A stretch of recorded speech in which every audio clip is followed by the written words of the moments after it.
السلام علیکم ورحمۃ اللہ وبرکاتہ نحمدہ ونصلی علی رسولہ الکریم اما بعد۔ آج کا سبق خوابوں کے سلسلے میں مزید سن لیجئے۔ مدینہ منورہ میں ایک بادشاہ تھا۔ اس نے سوچا کہ میں مدینہ منورہ میں ایسی مسجد بناؤں کہ جس میں صرف میرا پیسہ لگے اور کسی کا پیسہ نہ لگے۔ بہت دھوم دھام سے مسجد بنائی اور پھر اس پر تختی لگوائی، تختی پر اپنا نام لکھوایا، کون سا سن میں بنی وہ لکھوایا۔ اس زمانے میں تختی پر نام لکھوانا تھوڑا عیب شمار ہوتا تھا، کبھی ریاکاری ہے، لیکن اس زمانے میں یہ درخواست کرتا ہوں کہ مسلمان کوئی بھی کام کریں وہ تختی پر ضرور نام لکھیں، تاکہ 100 سال کے بعد 200 سال کے بعد پتہ چلے آنے والی نسلوں کو کہ مسلمانوں نے یہ کام بھی کیا ہے۔ ہسپتال بنائی تو مسلمان ضرور تختی لکھیں، البتہ اخلاص اپنا اور اللہ کے درمیان ہے، وہ اللہ کے اپنے درمیان رکھیں۔ یہ زمانہ اب تختی کا ہے، تاکہ آئندہ آنے والی نسلوں کو یا آئندہ آنے والے لوگوں کو یہ پتہ چلے کہ مسلمانوں نے بھئی ہسپتال بھی بنایا تھا، مسلمانوں نے مسجد بھی بنائی تھی، بھئی مسلمانوں نے یہ مسافر خانہ بھی بنایا تھا۔ اس کا خاص خیال رکھنا، یہ آج کل میری نصیحت ہے۔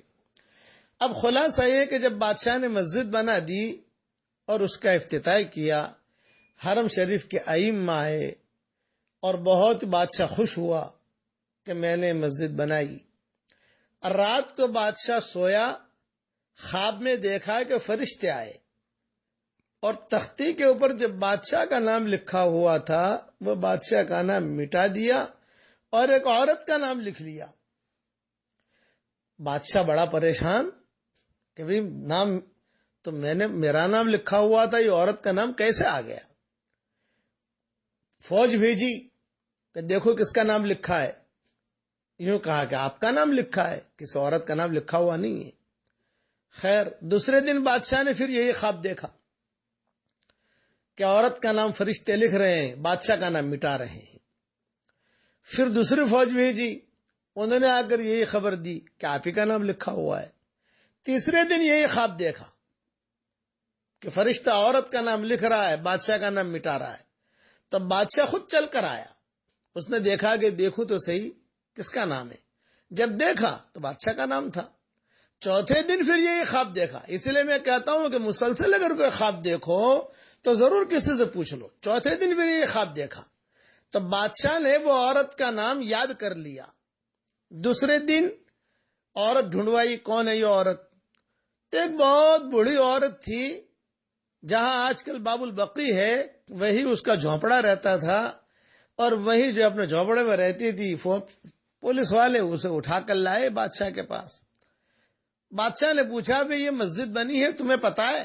یہ کہا ہاں آپ نے بنائی ہے۔ یہ کہا تم نے اس میں کوئی حصہ لیا ہے؟ اس عورت نے کہا کہ میں فقیر عورت، میں کہاں حصہ لوں اس میں، آپ تو بادشاہ ہیں اور میں کہاں حصہ لے سکتی ہوں۔ انہیں کہ کسی اعتبار سے حصہ لیا ہو؟ تو اس عورت نے کہا کہ ہاں بس اتنا ہے کہ روزانہ گدھے جو ہیں وہ میرے گھر کے قریب سے گزرتے تھے اینٹیں لے کر، اور وہاں مسجد میں اینٹیں چھوڑ کر پھر واپس آتے تھے۔ تو میں یہ سوچتی تھی کہ بیچارے گدھے ہیں، مسجد کے لیے اینٹیں لے کے جا رہے ہیں، اب میں کیا ان کی خدمت کروں؟ تو میں نے ان کے لیے پانی پینے کا انتظام کیا کہ ان کو میں پانی کا انتظام کروں۔ تو میں کنویں پر جا کر پانی اٹھا کے لاتی تھی اور یہاں میں رستے میں رکھ دیتی تھی، اور میں اللہ سے کہتی تھی کہ اللہ بادشاہ تو مسجد بنا رہا ہے، میں اس درجے تک تو پہنچ نہیں سکتی، بس میں گدھوں کے لیے پانی کا انتظام کرتی ہوں۔ تو روزانہ گدھے آتے جاتے میرے جھونپڑے کے پاس کھڑے رہتے اور پانی پی کر آگے بڑھتے، پانی پی کر واپس آتے۔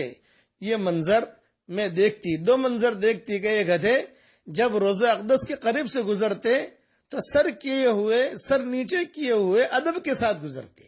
یہ روزانہ میں دیکھتی تھی کہ سر نیچے کیے ہوئے ادب کے ساتھ گزرتے اور روزانہ میرے یہاں سے پانی پیتے۔